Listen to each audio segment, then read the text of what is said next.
Thanks everyone for coming. I'm Artie Merritt. I'm the Bedrock BD go-to-market specialist here for startups in the West Coast. I appreciate everyone coming tonight. We have a great lineup of startup speakers presenting what they've built using Bedrock. Before we get started though, we just want to show a couple quick updates from both our Bedrock team and our Q team. And if anyone wants to chat after, feel free to find us. We're all here. There's a few other folks from our team here. And lastly, before I forget, we're going to do this roughly every month. So the next one of these is February 18th. So you can capture that URL if you want to sign up for the next one. And if anyone ever wants a demo, just feel free. There's a link to apply on that, or feel free to reach out to us and we can have a good setup. So without further ado, hand over to John. All right, hi everyone. So we wanted to talk to you about a couple of features within Bedrock that have been released very recently. One of them, you might already be familiar with the Bedrock console. You can see it right here. What we've added is a model marketplace. So you can see that in the catalog now we have over 170 different models. So if you're looking for things that are very specific, that are laser focused on a specific task, we do have a lot more options now than we had before. And specifically, we've released a family of models that are first party. So these are Amazon created models that you have access to, and there are Nova family. So within the Nova family, we basically have 4 models, 3 that have been released right now that you can have access to today. And that comes from the micro to the pro model. And these are very capable models, and I really encourage you to go and have a look at them. And as you can see in this very, very fast demo there, I'm going to just go and take a super simple document that I have right here. This is my demo document. So I'm going to ask the model something with a visual component to it, and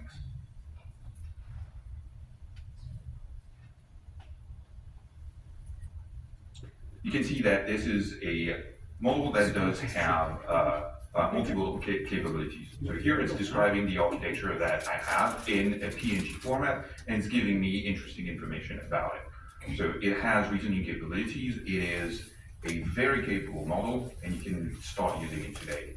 One other thing that we've made super easy for you to do now is to select the model that you need at inference based on the complexity of the prompt itself. So we call that intelligent prompt routers. We have 2 for now, one in the Anthropic family, one in the Meta family. And basically what this does is, you're going to be able to send your request to that prompt router, and based on the complexity, we're going to select the model that's going to be the most cost efficient and the most latency efficient for you. So here, you don't have to select if you want to send things to Haiku or if you want to send things to Sonnet. Based on the complexity at each inference, we're going to make that decision for you. And we're going to expand on this, on these capabilities.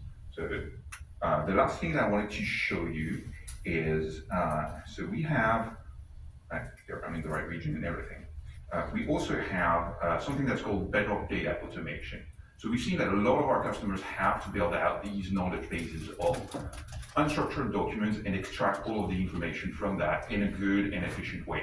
And you need sometimes to really fine-tune how you want to have the data extracted from your documents, and you want to have a lot of control over it. Well, we've made that possible into one of the services with Bedrock called Bedrock Data Automation, and it does that completely automatically for you. You have a blueprint-less version where you just give your documents to going to extract everything, and then you have a blueprint where you describe in natural language what are the attributes you want from your documents, and it's going to do all of that automatically for you. That's all I had for Bedrock. I'm going to leave the floor to you. Yeah, question? Yeah, how do you do the real-time routing of inference? Oh. And that sort of implies that you understand the problems. So you're doing the inference twice. I mean, like, can you explain how that would happen? Absolutely. So within our, and I can show you that, we can have a discussion, deeper discussion afterwards, but basically, we've trained a model that is going to be extremely fast and that is going to predict the complexity of the task from the model itself. So we don't just rely on the size of the prompt, we really rely on the complexity. And then based on the answer from that very laser-focused model, we're going to route it to the model of to the best model. And it's super easy to test out. I can select the Anthropic router there, and we can compare it easily with another model from, like we can compare it to the 3.5 Sonnet. I'm going to compare it to V1 there, and you can select all of your different parameters like easily in Bedrock there. And I can ask a super simple question. What's 1 plus 1? Yeah, that's going to be super stupid. It's all right, it demonstrates what I wanted to demonstrate. It's a super simple question, and you can see that the prompt router went very fast. When the Sonnet model is going to take a lot of time to answer me, and it actually asked me if I wanted to factorial, which is pretty fun. So here, if I had compared it to the Haiku model, we would have seen very comparable latency, with a couple of 100 milliseconds difference for our prompt router to do this job. But we trained the prompt router to basically, based on the criteria that we define, and right now the criteria are fixed, route to the right model. Thank you. Sure. Can you hear me? Yeah. Perfect. So I'm going to show you the Amazon Q Developer. If you are not familiar with Amazon Q Developer, Amazon Q Developer is a generative AI assistant that allows you to write the code, basically write the documentation and test the code. So I go to Visual Studio. So I open chat window. Let's say I'm new. I don't want to write the code. I can ask basically Amazon Q Developer to create a project for me. Create an app to take input from user. I'm just using simple app. Update DynamoDB. So we are taking input from user and updating to DynamoDB. This app needs to be written in Python and I use some template for deployment. But you can use CloudFormation, Terraform, but for this demo, I use one. So basically, it takes a few minutes to generate the code. It will create a Lambda function, Python code, for updating, taking the input. But for time simplicity, I already created app. So basically, as you can see, this Python code generated from developer queue. So when I defined the prompt, I asked use API gateway, Lambda, and DynamoDB. So it generated the code for me, as you can see here. And then CloudFormation template, basically SAM template for deployment. And it does more than that. Basically, we can open a new chat. Let's say I want to review this code to make sure I'm following the best practices. So I can just ask the queue, review my code. So I can ask, okay, review this workspace. Basically, it will review line by line of codes and SAM template, and it generates the recommendation. And then we can review this recommendation. If we like them, we can fix them or just ask new tasks. Basically, right now it's initializing code review. And also, I want to mention another feature, like also, let's say we write the code, we forgot to document, right? Documentation is one of the hardest tasks. You can use Q Developer to document your code as well. As you can see here, it generated code. Basically, it's saying this document creates DynamoDB. Here explains, okay, this DynamoDB doesn't have backup option. So server-side encryption is not enabled. So basically, we can accept it. So it suggests the codes, and then we can insert the code to our template. So now let's try another feature. Like we can use basically documentation. So it creates a README file, going through the code, and so I want on this folder, yes. Right now it's scanning my code template, and it will generate the documentation on README format. Like yesterday, I used another application. I asked the queue to create a UI, basically to take the user and upload data in S3.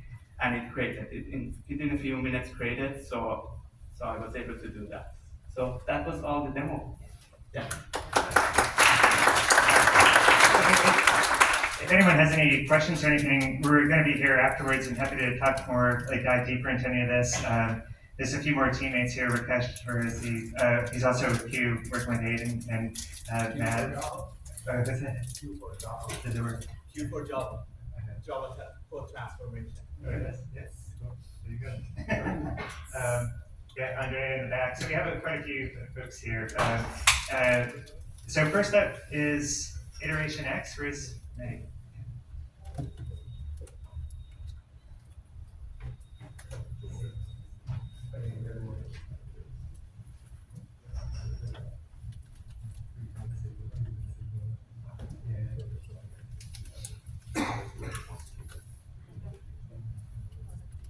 Okay, hi everyone. So tonight I'm going to show you Revo.pm, our AI copilot for product teams. So it's obviously built on Bedrock and we're leveraging several models to build this. It's a copilot purely built for the product function for teams building products, so basically everyone. The first thing to know about Revo, of course, it knows everything about your product. So it connects to all your data sources, your Notion, Confluence, Jira, everything. It will process all this knowledge automatically to become an expert at your product. And it sits at the center of all the data sources. So Revo, for example, would capture all your user feedback from intercoms, Zendesk, Salesforce, calls, meetings, etc. It will read all the documents. It will read all your Slack messages or Teams messages if you invite it to it. It can browse all the user interviews on a daily basis and record everything. It can join your meetings internally. It can read all your tickets and can browse the web for you. So putting all this data together puts it at the intersection of everything that is happening in your product. So I'm going to show you a little demo here. For example, here, I want to make sure we're always on top of the progress and what we say. So I asked Revo to log all the decisions we make. So I just told it, hey, I want you to log all the decisions we make every day on Slack, on Jira, and on internal meetings. So whenever Revo comes to a meeting, it's going to record and it's going to log everything we say. So here, if I look at my transcripts, Revo is everywhere. And here, for example, we had a strategy meeting today. And in the transcript, you can see we've been talking about a few things. So if I ask Revo, hey Revo, I want you to tell me what decisions did we make recently? He's going to look at his decisions log. Sorry, I'm struggling. I'm going to do it again. Demo. Those demos, always the same.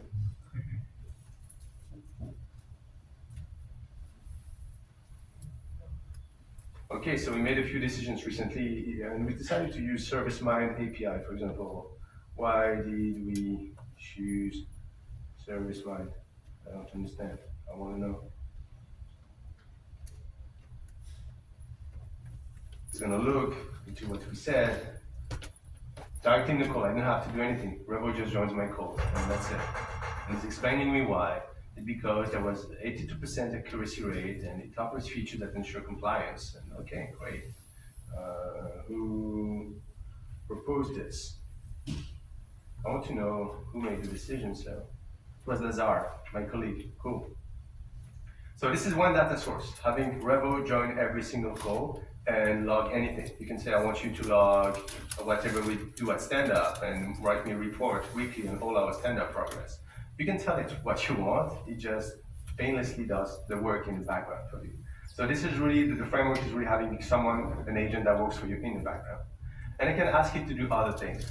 Here, for example, I can tell it, hey Revo, we go back to the jobs here, and I'm gonna ask Revo, hey, I want to know what's going on with this competitor. We're building a CRM, CRMX, and this competitor Hyper CRM, I really want to be on top of what they do and say. So I want you to browse the website and check in for new features and write a report when anything new comes up and why it's relevant for us. But this one, I want you to do it weekly. So Revo is just gonna browse, and at some point it's gonna figure out, hey, you know what? I just saw that Hyper CRM launches a predictive analytics suite, so you should check it out. And here I'm gonna check it out and I can see the results, the source. And here I can ask it, okay, cool, I know the source, I know what you found for me. And he's suggesting, you know what, I can probably conduct an urgent competitive analysis for you. I just click that and it's gonna start writing. And this is just an example, but he's gonna crafting an email for my team so we can start this analysis. Another data source I told you about it is very important for product. If you have an AI product manager, you wanted to know about your users, right? You want it to be very close to every user. So Revo goes and reads every single conversation with my users from any data source. So here I plug my intercom and my Salesforce. He's gonna read every single one of them, one API call, even 3 API calls per conversation. So it's not as if you would dump like, a big CSV export from Zendesk. Here, through the API, he's gonna read every single one of them. He's gonna do a sentiment analysis. He's gonna extract just the product feedback from everything else, and he's gonna label it. And I can put very fancy label, very granular label, so it has really a clear idea of what it's looking at. And based on that, I can go and ask things like, I can ask it, for example, where is it? Let me write it again. Analyze and summarize feedback for September. And here it's gonna fetch that feedback in the database because everything is structured. Once he reads every conversation, he structures it, and then it's able to give me a very detailed analysis and report. Sorry, here it is.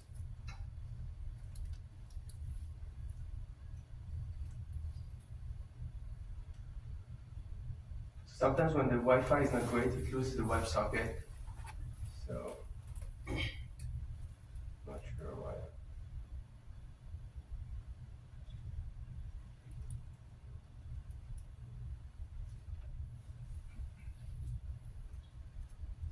Yeah, it's here.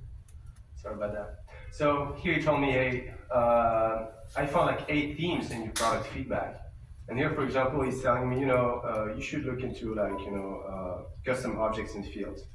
Cool. Maybe there are too many themes for me, and I'm going to ask Revo 4 minutes. I'm going to ask Revo, okay, which ones of these themes align with our OKRs? Revo knows all my OKRs as a company. It knows our goals, it knows our objectives. So when it gets feedback, it's able to tell me exactly where we at and what we should do. Cool. So I could take any of this and say, write a PRD for 3. And to write a PRD, you want to write specifications for your product. You don't want to write specifications without getting the context of the product. And you want it to follow a very clear template. So here, when I asked Revo to write a PRD, it found my PRD template. It found all the attributes of my product, the different objects, the enriched data we use.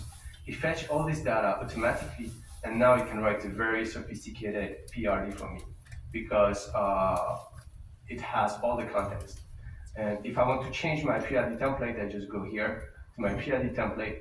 I change it in a second, and my template will change every time it writes something for me. And it can it's connected to my tool. So now I can also have Revo follow me here in Jira or in Figma. For example, here in Figma, I ask it, okay, Revo, I want you to look at this and write me user stories for this markup here. And it just did that. It just wrote all the user stories here. Or here, I was just asking it, okay, Revo, thank you for being with me here in Jira. And I'm gonna ask it, okay, I want you to create Jira tickets for me. So create these tickets for me. And here, it knows my product, it knows my PRD, it has access to all the user feedback, to all the designs. It's gonna create the tickets now, and then it's gonna be able to monitor them with the job and tell you, hey, you know what? These guys haven't moved for 2 weeks, what's going on? You should check out Jira. I see there's a ticket that is stuck. And it comes to you autonomously. I just have 1 minute for a question. Does anyone have any questions for Mehmet? Is this live? Yes, it's in production. It's already deployed at various companies. Bedrock with many models. The orchestrator right now is it's 04, the best at function calling in the market right now. Not the best at everything, but function calls, it's very good at that. Any other questions? I meant 4. Oh, did I say 04? No, sorry, I don't have access to 04. 04. Oh. Does it write Confluence documents too? Or? Yeah, write and read. There's a deep integration between Revo and Confluence and Jira. Do you have any concern around just sort of like you're providing some model like this some of this proprietary information, like how that is? Yeah, everything is there is a data processing addendum. Everything is super secure in the contract. There is absolutely no training on the model. So whatever you do is not trained, and everything is deleted. The only people who keep the data is you, and it's saved on our infra, and you control it. Yeah.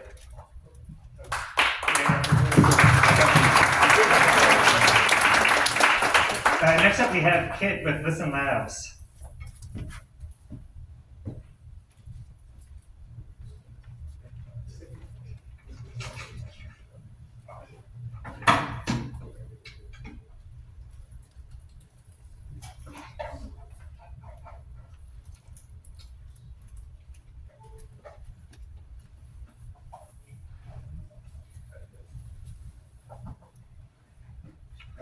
Can you hear me right? All right, good evening, everybody. I'm going to kick off my demonstration this evening with a quick shout out to good old Jeff, Mr. Bezos to some. He, not only for giving me the opportunity to meet you all this evening, I don't know what's going on there. And like that then? But also, we're a big fan of his obsession with customer feedback. I think best encapsulated by his famous attitude of always leaving a seat open in a meeting to represent the customer, make sure that they are kept top of mind every time a strategic decision is made. Now, although I very much associate with the intention there, there's a significant issue with the fact that the seat is fundamentally empty. How are you supposed to include the customer if you can't interact with them and ask them what they're talking about?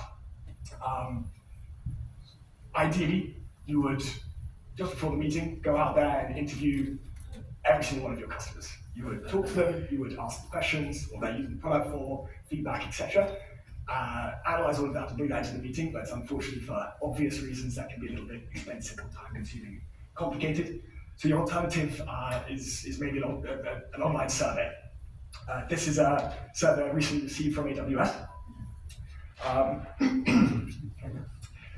What insights are you supposed to get from this? This is, at best, maybe a couple of multiple choice questions or an open-ended text question with a sort of one sentence response, and that's nowhere near enough to really sort of guide those decisions when it really matters. So what we've done at Listen Labs is automated that whole research process from end to end so that you can really get them involved. So what I'm going to do now is walk you through how one might go about setting up these studies, running it, and then looking at the feedback. So starting with just an open-ended research objective.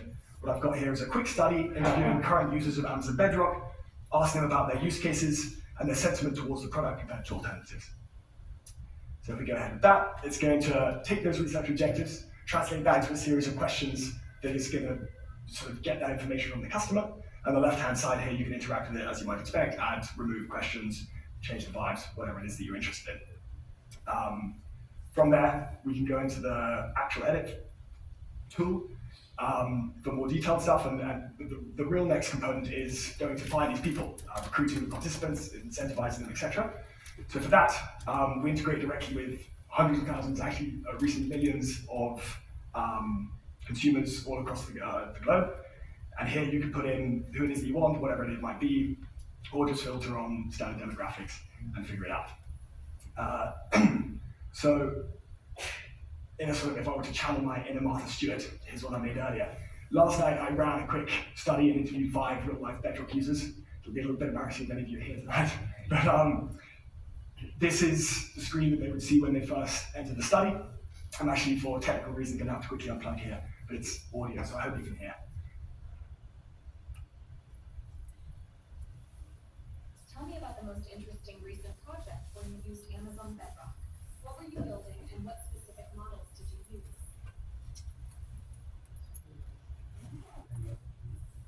yeah, I had to unplug quickly because we weren't having audio earlier, but okay, sorry, 1 second. Tell me about the most interesting recent project where you used Amazon Bedrock. I built a chatbot for customer support.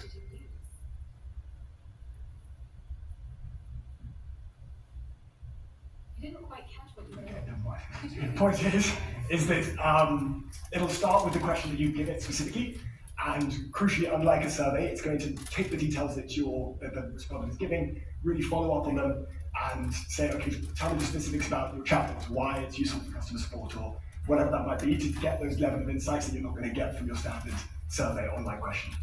So I'm going to plug it back in so you can see. And lastly, and probably most importantly, is the analysis component.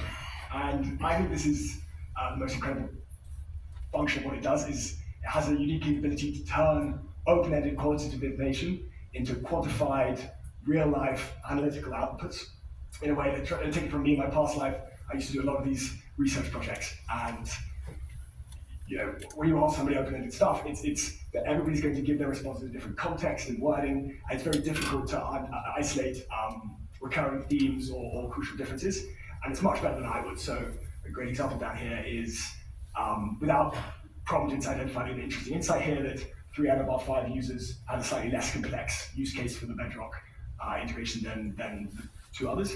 And if you want to sort of knuckle down on that, there are the quotes, you can go directly to the clips or the respondent that said that. We've also got generated video clips, so it'll go through, you can imagine if there are hundreds of people here, it'll isolate the most interesting ones. You actually have to excuse this fancy moustache, it's a little bit distracting, but a little bit jealous of working on it. And so it'll go through here, you've got the different clips, different components of what people said in response to this question that might be most relevant. I think the last thing I'm going to quickly show off is its ability to auto-generate slide materials, presentation decks. So if you download that, this is really crucial for research teams. A sort of visual summary, I mean, I'm sure you all know what a PowerPoint deck, actually, I have some famously it's memos, isn't it? But the slide deck to bring to that meeting and make sure that your stakeholders, if it's the marketing team testing an ad, if it's the product team trying to figure out what the most important features are to build next. This is the way that that research is going to be conveyed. It does a fantastic job of setting up the graphs, identifying the crucial components, so compliance obviously being a big one when it comes to data going into the models. And so this is sort of one of our most valuable outputs. So I think the hope with all of this is that were it 1999 and old Jeffrey was kicking off Amazon and setting up these sort of internal operations, that the seat wouldn't have to be empty, it would be a list of labs, implementation, you could ask the questions, you could get those customers involved and really figure out what they think, what they want from the product and the strategic decisions they're making. So thank you very much. Let me know if you've got any questions.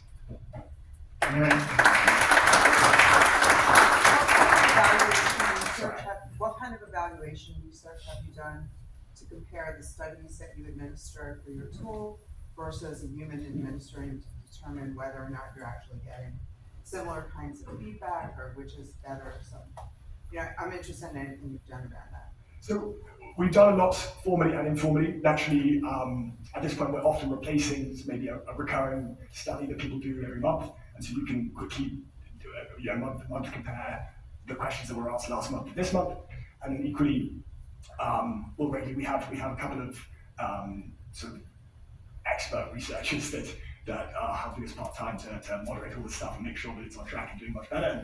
And whenever we run those tests, it consistently outperforms. And especially again on those quantitative analysis of this qualitative stuff, that it's hard to fault. It always, whenever you try to argue with it, it's like, actually, no, it's probably right here. It has classified that person correctly. So I hope that answers your question. Yeah, thanks for that. And just to follow on, what are you also supporting things like healthcare research or specific subject matters? Yeah, so we've got some pharma clients. It's naturally there's an additional level of compliance sometimes, but we've got that under control. We're getting our SOCs and our ISOs and all that stuff. There's always a very specific way that you have to word those questions, make sure that if the medical advice isn't being given in the wrong way, or that it's doctors are keeping patient information private, all that stuff. But yes, we've got medical stuff. Great, thanks a lot. No worries. Anyone else have questions for Kit? How do you, I think you mentioned at the beginning, can you help create the pool for survey respondents too? Yeah, I can show you that component in a little bit more detail. So, yeah, so this integrates with a series of panels. We've got, this is one of our consumer panels with 200,000 consumers, mostly in the US. This is a more B2B recruit, so professionals. This is what I used last night to find Bedrock users, people that are a little bit more specialized or have a specific role or job. You can put the demographics in here, and then in the same way you would normally organize a study, when you're creating the tool, the study, you have the ability to add screening questions and say, qualified people that pick this answer or not that answer. So again, when I did the study last night, it was to use AWS, to use Bedrock, and qualify rejected people accordingly. Do you charge per user, or is it the questions or combination of both? It's actually per completed respondent. So we're avoiding the per question thing, and we're doing sort of as close to results-based pricing as we can. It's every time you get a qualified, suitable respondent, and then there's a project platform access fee. That's awesome. Any other? We use the Bedrock to ask questions. We use a specific model, like specialized model, for this question generation, or you use like a generic model. Because I'm guessing that there could be like some questions that maybe introduce bias in the research. So I wonder if you guys train on those. I might have to hand over to my gorgeous assistant here. We're fine too. The answer is yes. We do some fighting and then some generic involved.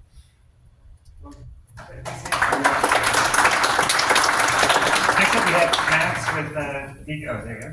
Metreek.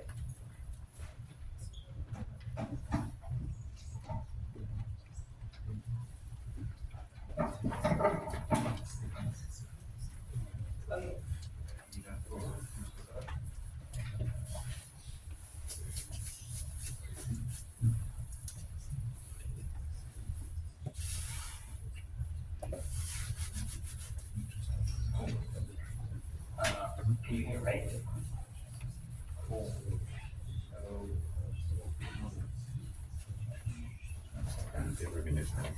All right, so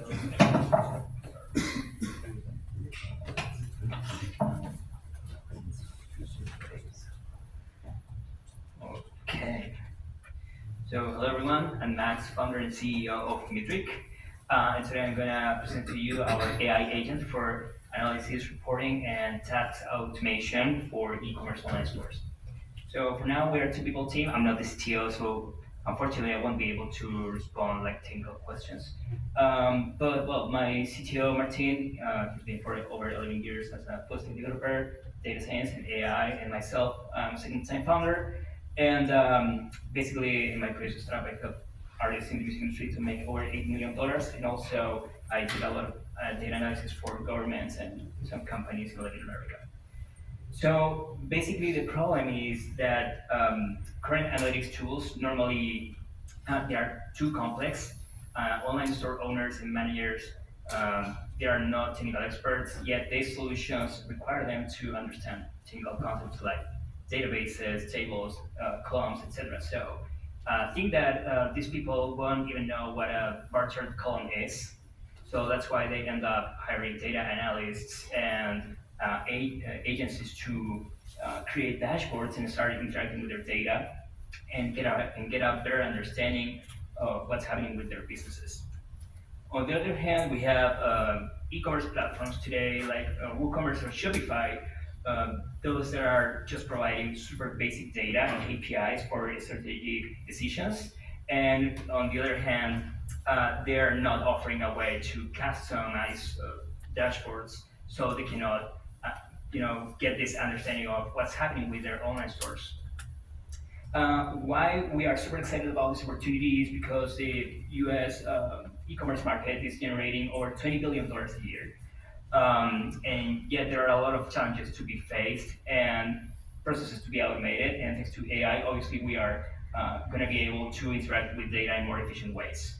So that's why we believe that now it's the time to work on these problems.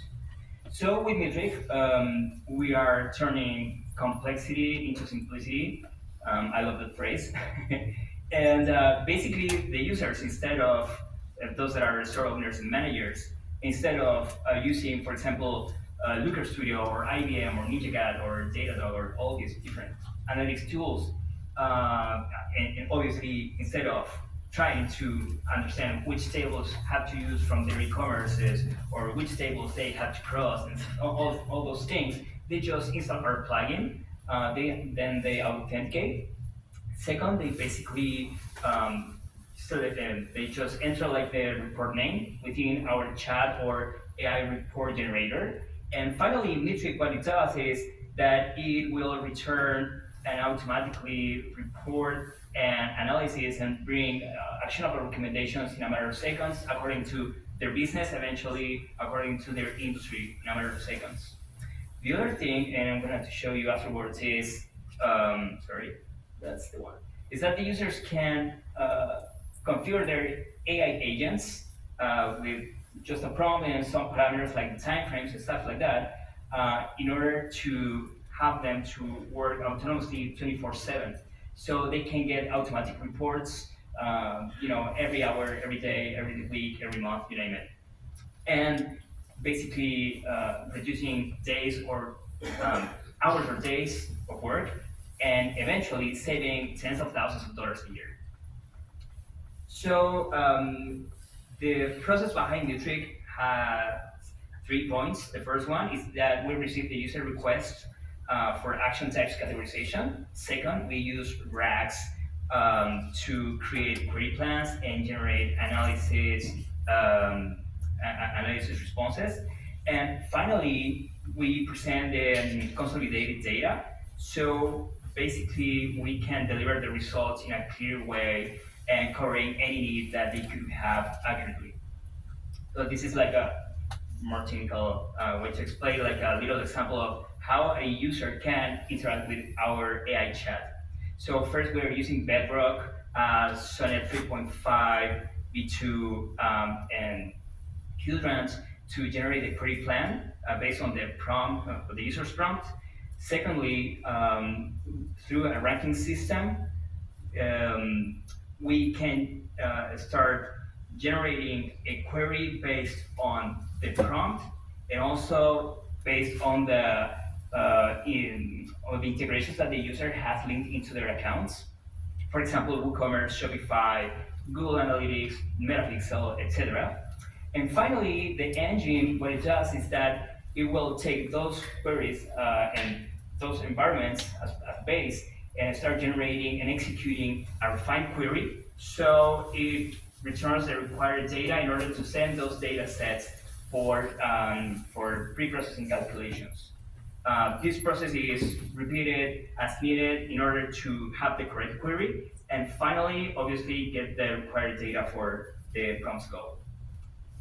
At the end, once we fetch the data and the required data and calculations, we can generate the visualizations. Those that are the charts, the dashboards, and obviously the interpretations and analysis of those charts and dashboards. One important thing is that the model, in this case, Cloud 3.5 Sonnet V2, we use the model to determine which KPIs to visualize according to the prompt's goal and with the available data sets that we have. I'm super happy to say that once we launched on last October, we started working with 20 online stores. We acquired our first customer. We are super focused on increasing our base of SQL queries, so we have a better reference once we want to get a refined query and execute it for whatever possibility we would like to get. Like if we want to put a new source, let's say HubSpot or Hotjar or any other, we can cross the data and then have like super accurate queries in order to make the calculations and then getting the response that the user is trying to get. And obviously, we are looking to add more integrations over time. So just to doing it like super fast, the user, as I mentioned before, they just have to add an integration. In this case, I don't know why it's not working right now. As someone says, it's almost always. always happens with demos, but I can put it right here. Okay, so basically the user has to add their website. In this case, it's Carlo Vivanco. They just add the provider. In this case, it's WooCommerce, and then it will provide like a credential that they have to put in their online store, and that's all they have to do. Once they have that, they can start making questions in our AI chat, and then it, for example, show me all the products, and it will show a list of products, or let's say, show me all the products listed by product ID, name, category, price, and then you can start entering the data however you like.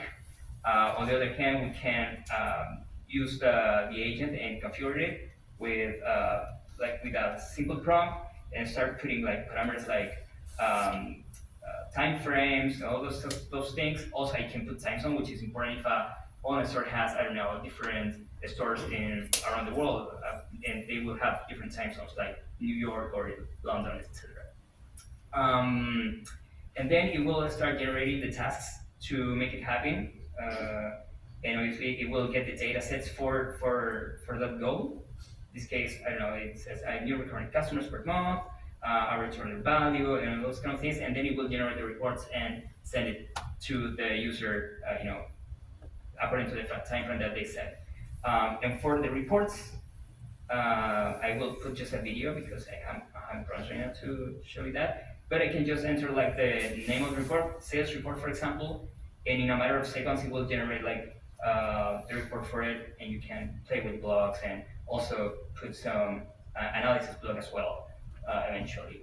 So that's it for now. Thank you so much for allowing me to present Metreek here, and please make any questions that you could have. Anyone have any questions for Max? How much of the kind of reports and everything can exist, or how much does the user have to know what they want? Like in cross-selling, they might be a little complicated for that.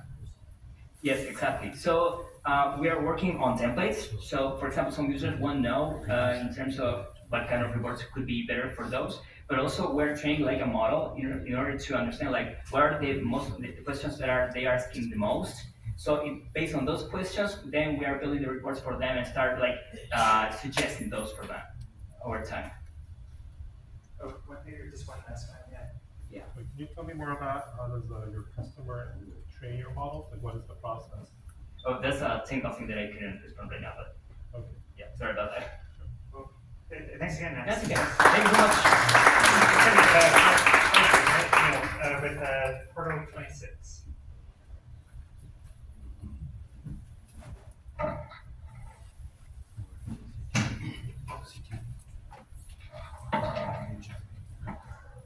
Hello, everybody. Hi. Yes, Hi, my name is Karthik, and this is Pakshi, the co-founders of Point 26. We're going to tag team. Pakshi will do some introductions, and I'll do show and tell. Pakshi. Yeah, I'm head of products, head of engineering. We've done startups over the last 20 years. But right now, it's for generative AI. It might work. press the button, turn it on. You know, there's something wrong. Do you want a handset instead? Hello, yeah, there you go. I'm not going to shout like I did before. At the high level, what do we actually try to do here, right? Generative AI is taken the world by storm. 2 years ago, if you want to create AI, if you want to consume AI, you have to create AI. Like that's the way. I used to work for a company called Data Robot. Once again, AWS shop. We spent a lot of money on AWS building models and whatnot. Had a lot of fun. But you have to build your own model to consume your own model, right? But now, today in this world, there are about 24 companies that are building AI, and the rest of the population is just consuming AI, right? Are you with me so far, right? So all the model building governance, that opportunity is gone, right? Like there's 12 companies that are really thinking about model building governance. Most of the governance has shifted to model consumption, right? Like if you're at the point of consuming the model, you better govern the consumption of the model. Now there's broadly two kinds of models. There's SaaS companies like, ChatGPT, the enemy, I'm not going to name them further here. There are these public SaaS models, and then there are, internal models on Bedrock, like, the Anthropic models you've been seeing, and there's a bunch of them. There's Mistral, there's Novo, there's a bunch of internal models, right? Now, with the public LLMs, right, the risk is really that the earlier the ML models were consumed only by data scientists, right, and maybe a couple of engineers who are integrating to the APIs, the scoring APIs and whatnot. So they knew what they were doing, right? But today, the poor guy sitting in accounts receivable is uploading their invoice they are getting and then the shipping label and then matching these two to see if these are actually, being billed for what I have received using a public LLM, right? And God only knows what kind of sensitive data goes from the office onto these models, and the models get trained on these things. So most companies are trying to figure out, how do I make sense of the risks of consuming public LLMs and what models to bring to Bedrock? Like what should I, how do I rationalize all of this stuff? How do I take the models, the AI consumption, what use cases are going to which AI site, and what projects are what bringing in-house, what projects should I license, and what should I just block? It's just completely garbage, no value, a lot of risk, what should I shut down? And that is the problem we set to go after, and Karthik here is going to show all that stuff. Thank you, Pakshi. No pressure. By the way, cool demos from all the guys working on Bedrock. Amazing, good to see. So what, like Pakshi said, what we're trying to solve is enable enterprises to safely adopt generative AI. Our goal is to make sure that when companies want to enable all of their employees to use Gen AI, they want to do it in a very conscious way and understand what the risk they have and what opportunities they have so that things can happen in a much more organized way. So the way Point 26 gets used is, you as an enterprise hook us into your network layer, and we look at all the packets go to Gen AI sites, and we give you a whole bunch of analytics that then help you understand what's going on. In this specific case, we are a SaaS platform, so we are multi-SaaS. All of our stuff runs in AWS. In this case, in this specific demo tenant that we have, there are about 16,000 users on this enterprise, and there are you can see the metrics, the ton of prompts going on, and there are and you can enrich the user data with a whole bunch of user enrichment departments and locations, etc. And we analyze all of that data and give you metrics. We also analyze a whole bunch of sentiments about those prompts and give you a lot more interesting metrics about what's going on with the prompt. So as you can see, there are 44 AI tools that are being used in this specific company. You can, you can see all of those things and understand which is popular versus which is not. And the cool thing is you can literally see the prompts that are actually going through and understand, what's going on, who's sending what kind of prompts and what data is getting uploaded. And the more interesting part is, you can starting to understand risks that are associated with how the employees are using it, so that if you do find something that you're not allowed to, the example Pakshi gave, you have an invoice that has a lot of PII going to ChatGPT, you want to educate the employee about what is the right way to do this and how you should not be uploading customer PII, because a lot of big enterprises deal with regulations and governance that they have to undertake. So in this case, we show different tools and what kind of PII that are going to those tools so that you can understand and take the appropriate actions. And the other stuff that we do a lot of additional analytics. For example, we can analyze the intent of the prompt, whether people are doing personal work, business, or if it is business prompts, what are the different things that trying to achieve. In this case, there are financial management, there is a whole bunch of customer support, there should always be some software development. So you can start to understand how my enterprise is using these things and help employees educate them. You can also set policies where you can start, based on the usage of who is using what tool, you can start sending them notifications in terms of when somebody should receive a notification on the, for example, if somebody is going to a generative AI site for the first time, and that site, let's say they're using Jasper AI, it's a marketing portal, and you can have a best practice document whenever you see somebody going there for the first time, they get notified in terms of, hey, this is how you best use for you, how to leverage this one really best for your marketing campaigns. So you can set a lot of policies around it. So the whole goal here again is to enable enterprises to have full visibility into what's going on and help adopt generative AI in a very successful way. And to the point Pakshi mentioned earlier, based on this, enterprises can start understanding if there's a lot of employees are using certain GenAI tool and they see a lot of risks with it, they can work towards moving those GenAI workloads in-house. They can create their own chatbots using Bedrock and have reduce the amount of risk that enterprise has by adopting their own private chatbots as opposed to sending those things to outside. Or if they do find a whole bunch of sites being used, which folks are primarily using it for personal use and that not adding real value, you can maybe advise your network team to block those things so that those additional risks doesn't come into the enterprise. So you're plugging in to all the different browsers, or? We plug into the network layer, so the secure web gateway, Cisco, Palo, Zscaler, Netscope, all of them. Companies typically route all your network traffic through some central firewalls and gateways, and we work at that. We get downstream feed from them, so we're not affecting, we're not sitting in line and adding latency. We get the data, and then we tell them what DSP rules are missing, and so they can configure those. We're completely offline, we're not in anybody's laptop. And all the classification, whether it is personal or business, objective extraction, all that is sonically or on Bedrock. We are heavy users of Bedrock, so we use all the cloud models primarily so far. We would love to play with Nova to see how it goes, but yeah, we're big fans of Bedrock. And in the risk analysis, we use AWS as Comprehend. So we use Comprehend for extracting name entries out of that, and combination of Bedrock and Comprehend. Any other questions for the board? Yeah. So is my understanding correctly that you guys not only analyze the position but also the attachment? Yeah, attachments too. Yeah, in fact, we also have an attachment scanning inline, attachment cleansing. So we can actually scan, parse, take out PII, replace it with format preserving encryption. We have our own FIPS certification. So we have our own FIPS 140-2 encryption certification. So we actually use our own certification to swap PII with FF1, and then we send that over. One last one there. Yeah. Absolutely. So we have about 35 PIs that we just made available out of the box. They can just turn on. They don't have to do anything for that, but they can bring their own regex or their own dictionaries. In fact, most of the customers upload their customer names because they don't want their customer names going to the internet through that. So they do bring in the dictionaries.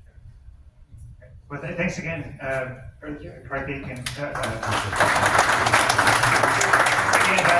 the program.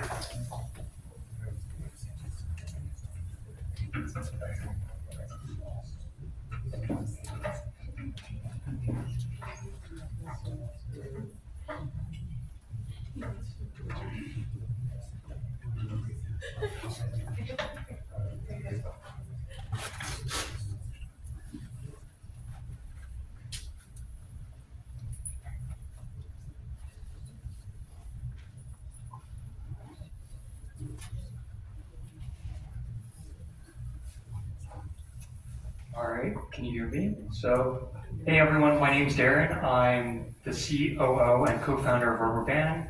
So, just by show of hands, how many of you guys already use generative media, like generative images or generative videos inside of your companies? Great, so decent amount, but yeah, just like about half the room. So I think the other half of you guys will be Rubbarband customers by the end of today, right? So, all right, so I have prepared a. This was from our previous launch.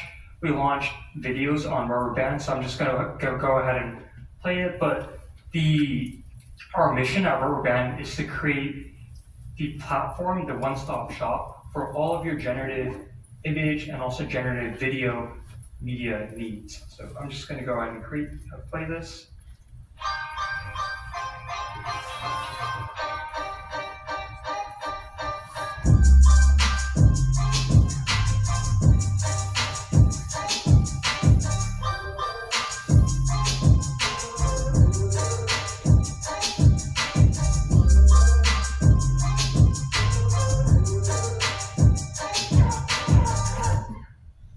Yeah, so that's our video. We have with us. Cool. So here today I have a demo for you guys on how you can create marketing assets using Rubbarband. So what you just saw there was was our new video product or movies product that you can use to create, product shots or even whole feature-length films. So we have multiple products. You can create videos or it can create images. So here, I thought that this demo would make a little bit more sense for you guys because you guys have to create tons of marketing assets all the time. So here I have pulled up Reflex. So Reflex is a company. They have a Python backend and frontend framework. Pretty cool app. Definitely should check them out. And let me just scroll through these marketing assets that they have on their website. So you can notice that they have a specific style in mind, right? And if you take a look, there's also, you can see that it's a little bit retro, and there's also a decent amount of pixel art in these images. So the goal today here is to take these existing marketing assets and to create new marketing assets of these variations on Rubbarband. Cool. So first thing that you would do is go to Rubbarband, and then today we're going to be training a concept model that will recognize the specific style of the assets that you have that you're going to upload. So the first thing is today we're going to be training a style model. So go ahead and select style, and then let me name this model. Let's name it Reflex. Reflex, yeah.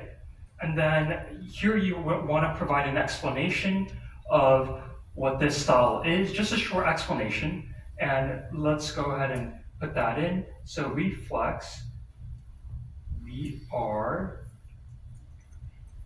marketing images for Reflex. Reflex is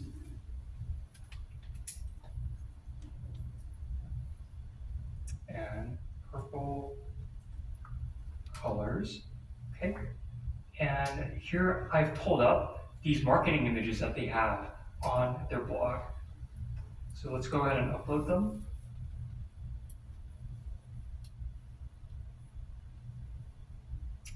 Just gonna upload a few.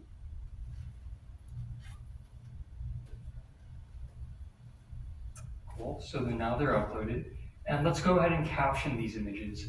So what we're doing in the background is we're taking a look at these images, and then we're creating text captions. Because when we're training this concept model, we need to create image text pairs, right? That way we'll be able to teach the model what the style is, and then we can create new variations from these images. So you can see here, it's created some captions, and then we want to just go ahead and click on start training. But for the sake of time, I've already trained a model, so training takes only around 10 minutes here. Great. So now we have a model trained, and let's go to our concept models page, and the model that we've trained is called Reflex Style.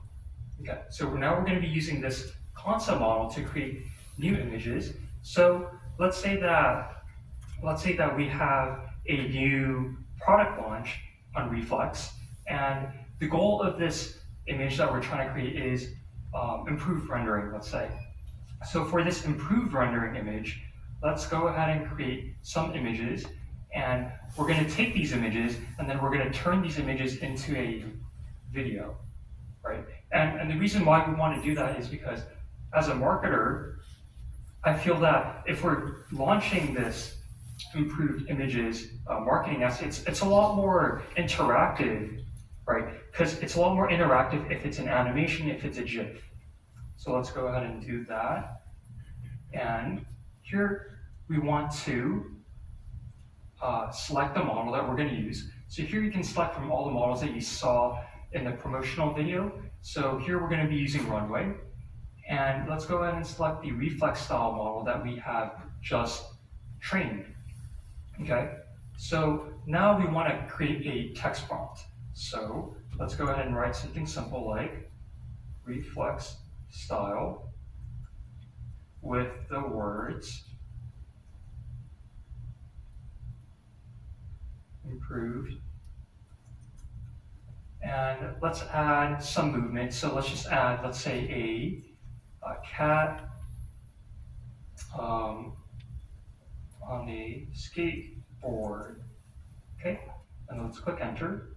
And then what we're doing here is we're creating the start frame that is going to be used for this video. So we're going to be generating some variations. And the goal here is that I wanted to create something similar to this image here, where we have a new product launch, Reflex improved graphics for this image. But then what we're doing here is Reflex improved rendering. So we can go ahead and re-roll. So we can, you can re-roll these images here, or we can just go ahead and click on the start frame that you would like to see. So let's go ahead and click on this one. And this will now generate an animated video. And once you're done generating this video, you're going to be able to download it. You can add additional videos if you have a longer promotional video in mind that you have. But for the purpose of this, we're just creating a small GIF that's used for your blog. Okay. So now we have this video, and we can go ahead and play it. And yeah. All right, so that's the demo. Any questions? Anyone have any questions for Darren? Yeah. What models do you offer right now, and you get to choose which model you use? Yeah, so since we're building this one-stop shop, you can select any model that we have here on this drop-down. So we have a Runway, Kling, Luma, Hyper, Minimax, and the Tencent 100 model. That's for videos.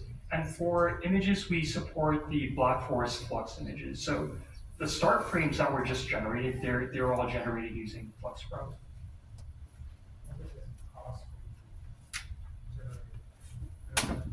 Oh, yeah, so we do a subscription, so it's $30 per month. And we also have an API for enterprise use cases.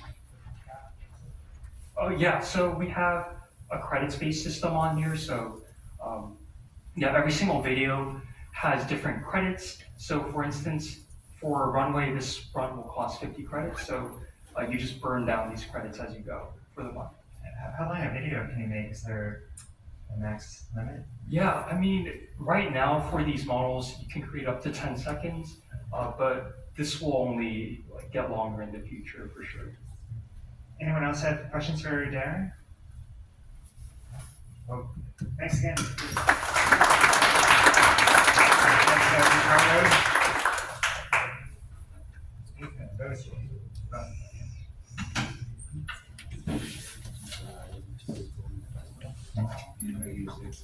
That's our regular microphone.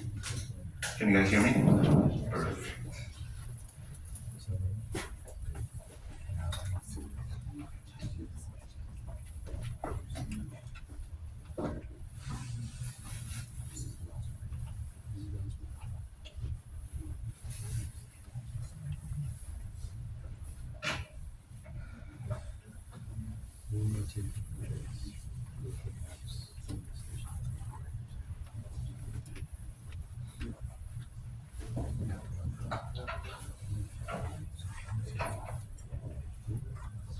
Go raw, I guess. Perfect. Awesome. Well, hello everybody. My name is Ricardo Marin. I'm co-founder and chief product officer for Vozy. First of all, I want to thank the AWS team, Artie, and all the team to giving us the opportunity to show us.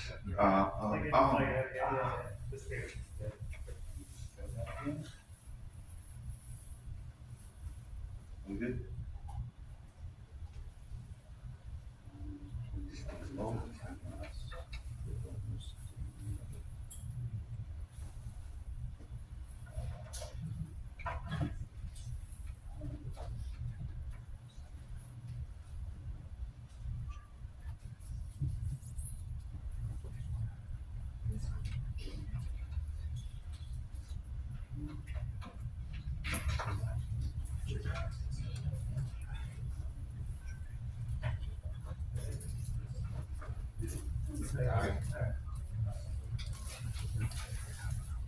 Perfect. So yeah, thanks to the AWS team for letting us show you guys our product here, and also how we have evolved using Bedrock. So basically, Vozy, we are a conversational AI platform. We enable enterprise companies to design, deploy, and test conversational AI agents to automate their conversation with the clients. But we don't only stop there in the contact center. We also improve human agents' performance, doing real-time recommendations to them, and also doing quality assurance over their speech using speech analytics. Now, we are a company that started basically in 2018, way before the Gen AI wave, I guess. We have around 120 enterprise companies in 15 countries. And last year we closed with around 140,000 hours of automated AI conversations. And just to give you guys a point of reference, a year only has 8,670 hours. So it's kind of like 14 years in a row of our voice assistant just talking to customers. And we also closed with around 300 million text interactions, fully automated for enterprises, ranging from finance, insurance, and other types of big companies. Basically, we also were part of the Generative AI Accelerator from AWS, which I highly encourage you guys to check out and to apply. It was a great program in which we could implement Bedrock into all of our core products and take it to the next level, of course. We were chosen between 4,500 companies all over the world, so I guess that proves that we're doing something right. Vozy has four main key products. We call them all with Lily, which is the name of one of my partners, my daughter of one of my partners. And what we mainly do is that we have Lily Resolve, which is our platform to deploy generative AI agents and to automate as much conversations as we can. And then when those conversations cannot be automated, we transfer to a human agent, and then we kick in with Lily Assist. Lily Assist is a plugin that can be connected to any kind of contact center service, and in which we recommend those human agents how to improve their communications and how to better attend to those customer requirements. Then when the conversation is over, our two Lily Analyze and Lily Listening kick in which Analyze is the speech analytics part, and when we can measure the quality of the overall conversation. Basically, what we do is determine if the requirements of the user were fully met and with the best customer experience possible based on the guidelines of the company. And then a little listening, which is basically our flywheel product, in which we hear conversations, read conversations, and we are constantly creating a knowledge base in a kind of like a CRM to power up the rest of the product, so the overall whole experience is fully seamless and it's very very close to the customer. Basically, the demo that we brought is a assistant. I know that you guys have seen and heard a lot of them, but mainly what we have brought here is an omni-channel assistant. It's a tourist agency from Carnival Cruises. I already started, and what we're trying to do is schedule a trip to Cancun on July 15, which is my birthday, and try to see how it goes. So basically, I just say hello to him. I want to schedule a trip to Cancun, and I want just to confirm. So what is going to happen right now is that the virtual assistant is going to check the knowledge base, going to check the system, the APIs of our client, and it's going to understand that, yes, that can be done, that can be scheduled, and it's going to transfer me to a human agent. Now, the part of the human agent is going to be taken into account by a platform that is called Twilio Flex, and I know that a lot of people call Twilio. Twilio is a platform as a service for communications, and they have Twilio Flex, which is their contact center kind of like service, right? So in here, I'm simulating that I am a human agent that is going to take some information from the virtual assistant. For example, in here, as you can see, it will transfer me to the human agent with all the conversations that I already talked with him or talked with the assistant, and it's going to give me three main components. The first one is the information that was gathered by the assistant in the text. It's going to give me the information from previous conversations that I had. that's the listening part, where from different other conversations that I have with it, it just gather all that up. And then it's gonna use as well Bedrock's knowledge base to give me a recommendation as a human agent of what do I need to say to the user. It also provides me a to-do list. This to-do list is very helpful for human agents to know if they're doing their work correctly, because each one of those steps are steps defined by our client, put into our Bedrock knowledge base, and then we can compare what's happening in real time with the human agent and the end user and to determine if they are doing things correctly. So I just want to just paste the text that I recommended to me. I'm just gonna change the name to whatever, Alex or whatever, and send it to our user. And then I will basically just receive it in my WhatsApp and can continue the conversation. Notice that every time that the human agent or the user speaks, the recommendations on the other part jumps in. So that's the text part. I can also make a call to our virtual assistant and talk to it, and to basically with the same requirement to know what's going to, if I need to do some change. So let's talk to it.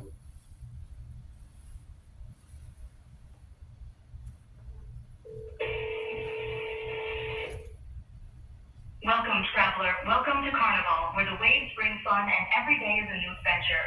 I'm Lily, your expert guide. How can I assist you today? Lily, can you help me? I want to change the date of departure of my cruise.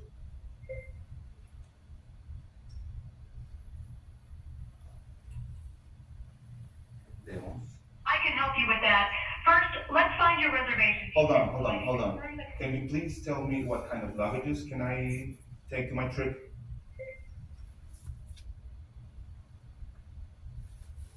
You can take the following luggage on your Carnival cruise. Double wrappers, luggage allowance, cruises of 3 tetra-5 days. Limit your luggage to one bag, one per person. Cruises of 6 days or longer. You can take Hold on, bag. yeah, I know, I got that. Let's continue with our change of dates, please.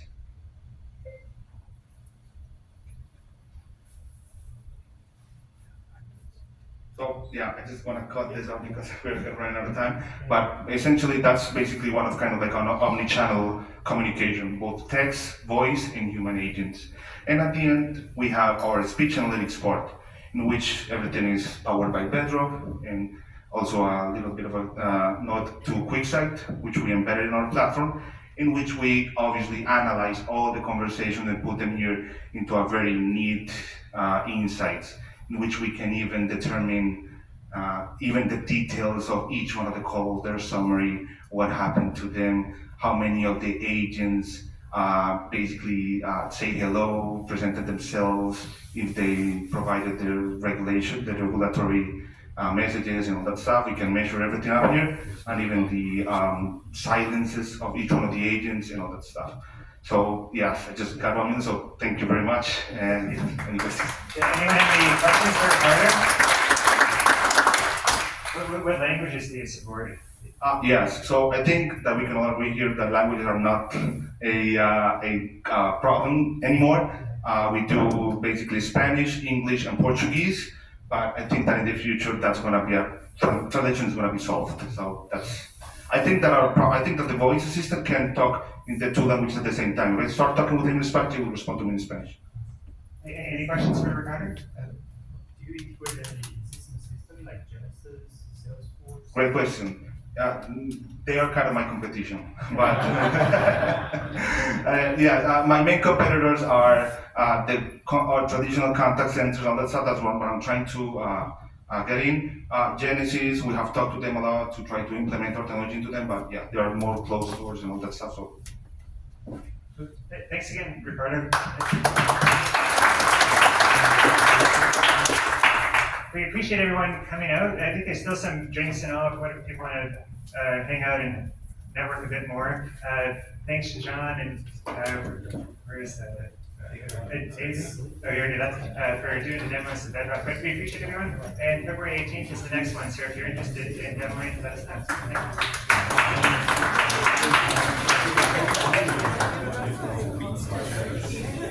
know.